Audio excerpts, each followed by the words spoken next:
Assalamualaikum warahmatullahi wabarakatuh. Ketemu lagi dengan pelajaran bahasa Sunda.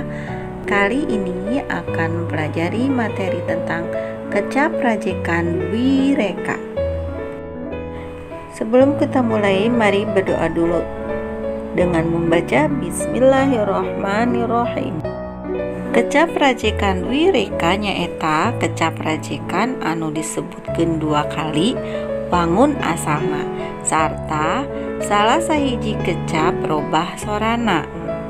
Artinya kata ulang Dwireka yaitu kata ulang yang disebutkan dua kali bangun dasarnya serta salah satu kata berubah suaranya.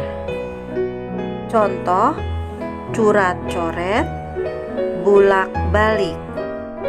Contoh kalimana nyaeta ulah curat-coret dina tembok.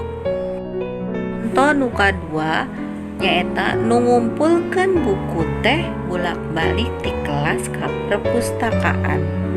Demikianlah materi tentang kecap rajekan Dwireka.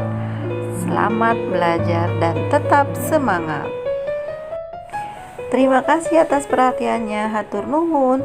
Wassalamualaikum warahmatullahi wabarakatuh.